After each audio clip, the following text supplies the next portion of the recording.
So in this section, we're going to take a look at how we actually fill this raised bed. If you look on the internet under the best soil combination for raised beds, you'll probably find about 100 different methods, if not thousands, where everybody touts that theirs is the absolute best.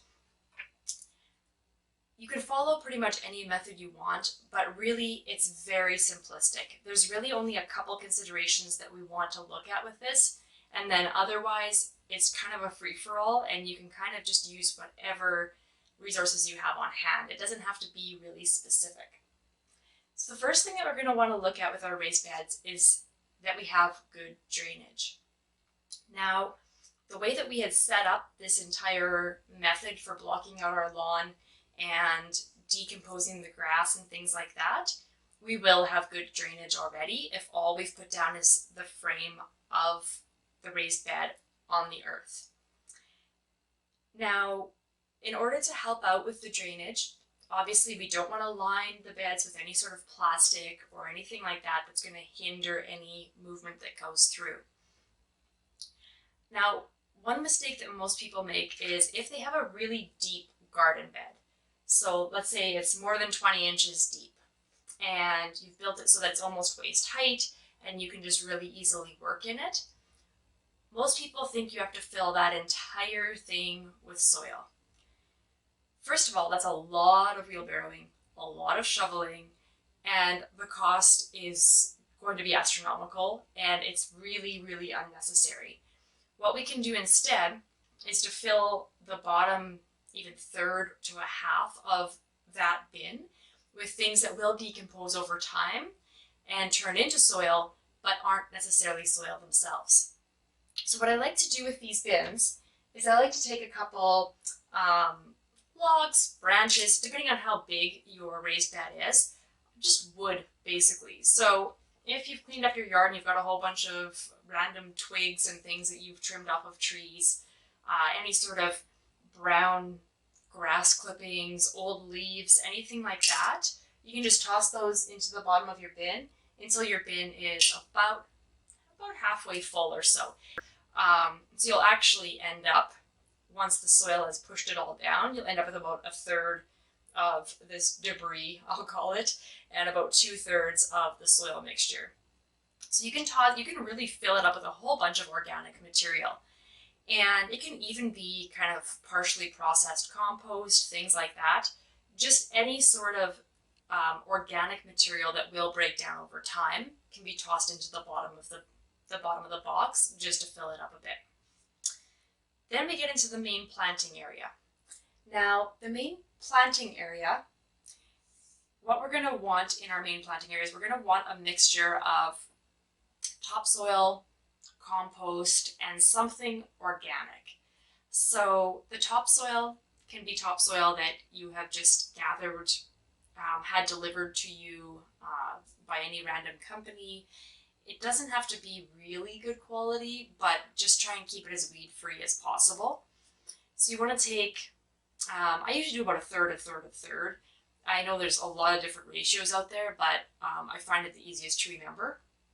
And you can go by feel too. As you're mixing it, if it feels like it's too heavy, add something fluffier, like the organic material that people would add in could be anything from manure, like really well composted manure, to peat moss, which I like to lean against just because it's not the most sustainable of options, but it does work.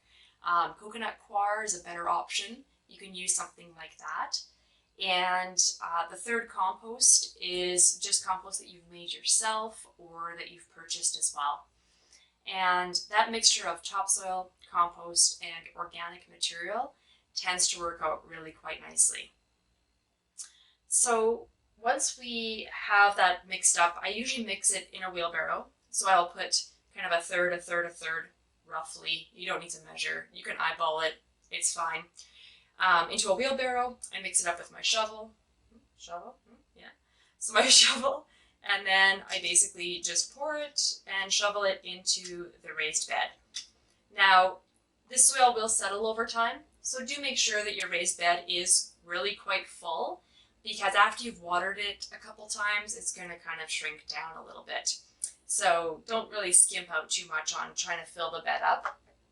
And then once the bed is filled, then you can go ahead and put your plants in, whether they're transplants or seedlings or anything like that. You may want to put a couple of trellises on, if you're talking about North America, you'd be putting them probably on the north side so that the south-facing sun can still hit the whole garden bed without shading it. And then you can have climbing plants like cucumbers or beans or tomatoes or anything like that climbing up the trellis too, to provide a little bit more vertical space for growing.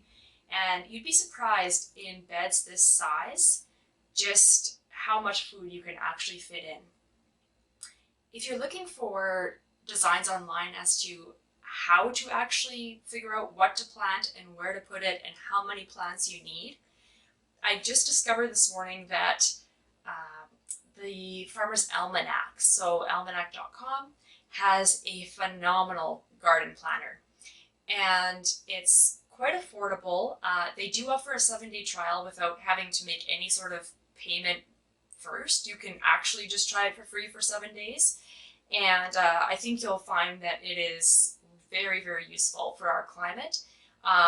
It basically has the proper scale dimensions for all sorts of common plants, where you can state the dimensions of your raised bed, and then you can take your tomato plant and your pepper plant and your basil plants and put them all in, and when you do so, you can see exactly how far apart they need to be. And then there's another little toggle, another little tab that you can click on that summarizes your entire garden bed as to when to plant things indoors, when to plant them outdoors, when to transplant them, and when you can harvest all the plants too, in a really nice, easy to read and print off format. If nothing else, it's just really fun to play around with, and it's beautiful. And if not, good old-fashioned graph paper and a little bit of research works really well too. Mulch is our last addition. So once you have your plants planted or your seeds in place, and if you're able to do this without smooshing your plants too much, I always recommend surface mulch at all points in time. This can be dried leaves, this can be wood chips, this can be sawdust, this can be dried grass clippings. And very often I actually just compost things in place. So my mulch over the growing season will become old plants that I have harvested from.